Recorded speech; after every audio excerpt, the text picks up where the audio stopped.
In 2016, following the release of Persona 5, Katsura Hoshino, the director of the last 3 mainline Persona games, embarked on a new RPG project, one detached from the present day settings of the series that he had steered for over a decade. Under a new development team headed by Katsura called Studio Zero, Project ReFantazio was born. Now, nearly 8 years after Studio Zero's formation, that project is finally nearing its completion. With new trailers and even a playable demo doing the rounds, we now have a clearer idea of how this game is shaping up ahead of its October release date. I'm Dan the Mega Driver of the Sega Guys, and these are my thoughts on Metaphor ReFantazio.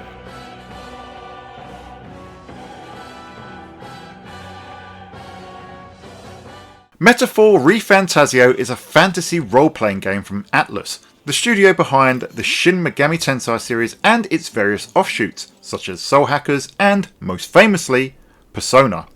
As arguably the biggest and most ambitious project unrelated to Megami Tensei that Atlus have produced in the last decade, there's considerable expectation for this from fans and of course from Sega.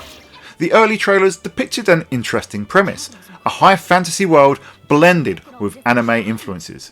Now that's not something remotely new. Final Fantasy has been doing that for decades, and even the cel-shaded visuals in that setting have been done in games such as Eternal Sonata all the way back in 2007.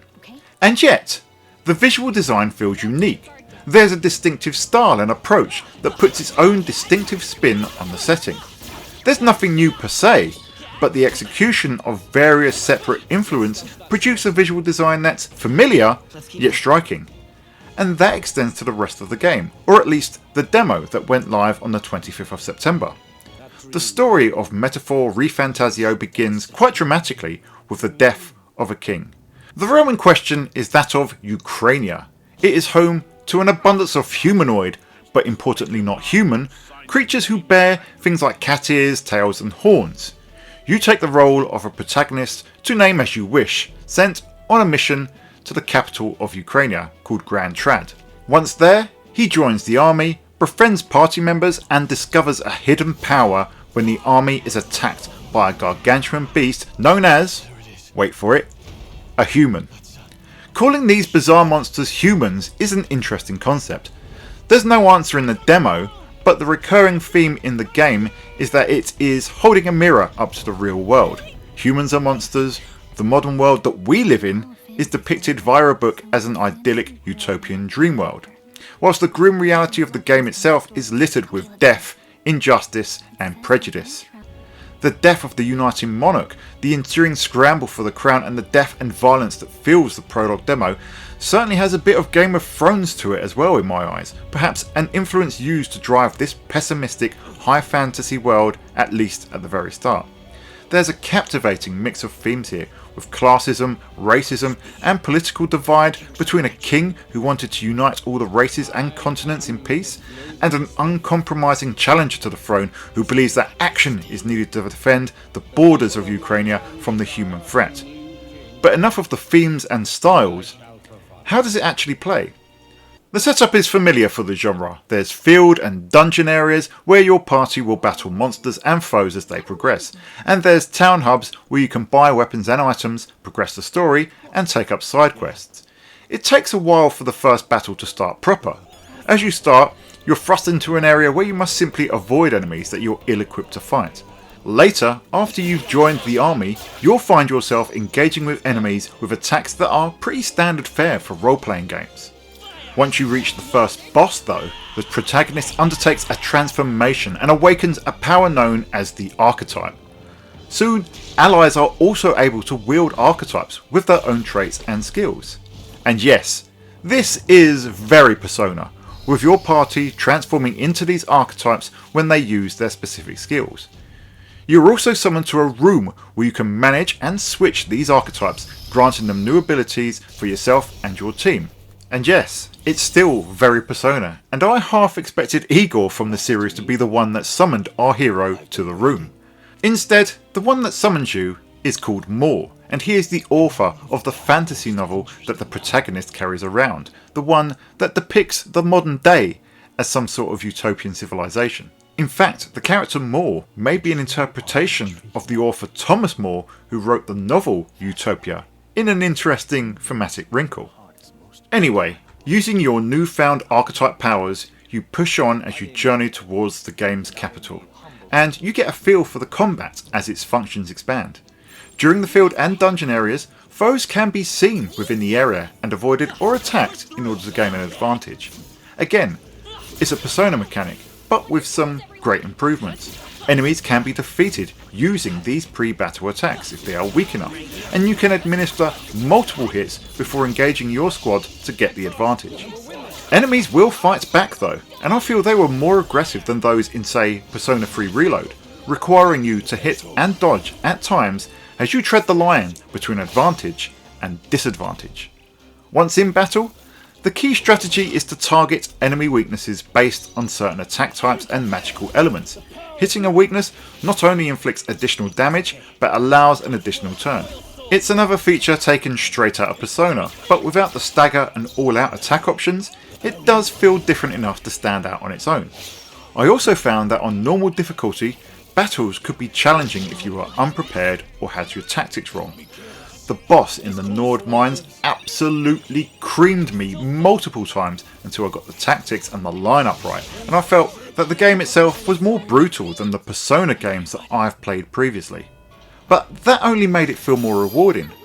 Battle victories felt earned rather than just a formality. Outside of battle though, there's an abundance of systems and threads to pursue. I'd be here for the length of the demo itself talking about them, so what I will say is that this is a supposed 4-hour prologue demo, yet I spent over 6 hours in it, and some players even more. There is an absolute ton of side quests to do, and they all boast numerous stats as well, from skills to social elements. Persona fans will find a lot to like here, and just like in those games, even the most basic quests will carry narratives that are often very emotive. Quests too are governed by date and time, often having deadlines for completion, and this goes for the main quest too. And while you may have swapped out our calendars for a fantastical one with Idol's Day and Water's Day and other such fantastical names, it's still very much a Persona style mechanic. Overall, Persona fans should feel right at home with these mechanics, and they're fresh and engaging enough for any role-playing game fan to dig into. Visuals though are something of a mixed bag. I personally love the art style, but I'm aware that others genuinely aren't fans. It's all rather subjective after all, but this is a game that was built for PS4 level hardware with a 3rd generation i5 and a GTX 750 on PC deemed enough to run it. Despite the art style, town sections are relatively small and segmented. There's no open world, the content, at least in the demo, is traversed via a static map graphic, so there's a reduced amount of scope. And yet, despite all of that, even on my PC, the game ran pretty terribly. It doesn't seem to be anything to do with my specific build either. The Steam forums are full of people crying foul over the game's performance. The consoles too had a number of gamers complaining about the game's frame rate.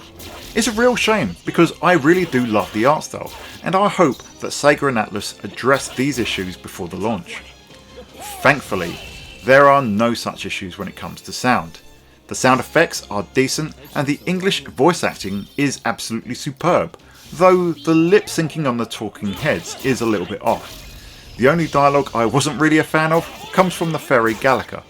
In battle, she helps much like the support in Persona 3, but when I was getting a beatdown, her shrill, repetitive lines really started to grate.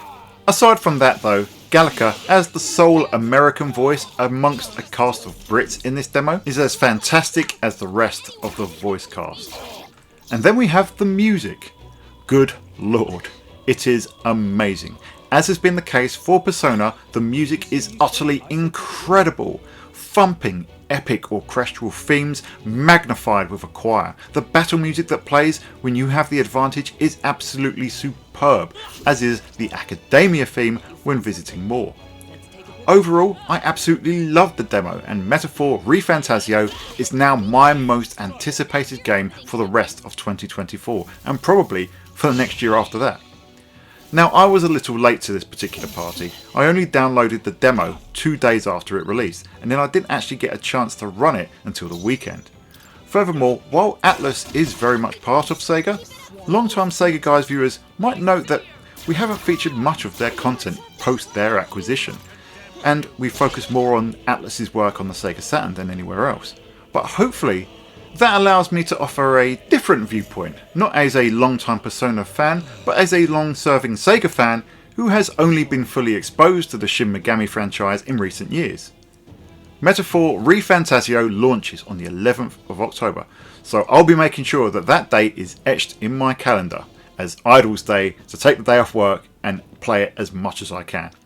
Even though I beat it on PC, it's also an Xbox Play Anywhere title, and I can carry my save over as a console if I wish, which is also a pretty awesome feature. Either way, I think that this game has all the makings of an absolute classic. If you've played the demo, let us know what you think, and if you haven't, are you excited for Sega and Atlus's next RPG epic? Let us know in the comments below or via the Sega Guys Discord. And hey, thanks for staying to the end, and if you haven't already, give us a like and a subscribe as that really helps the channel. Until next time, we will see you on the Sega side.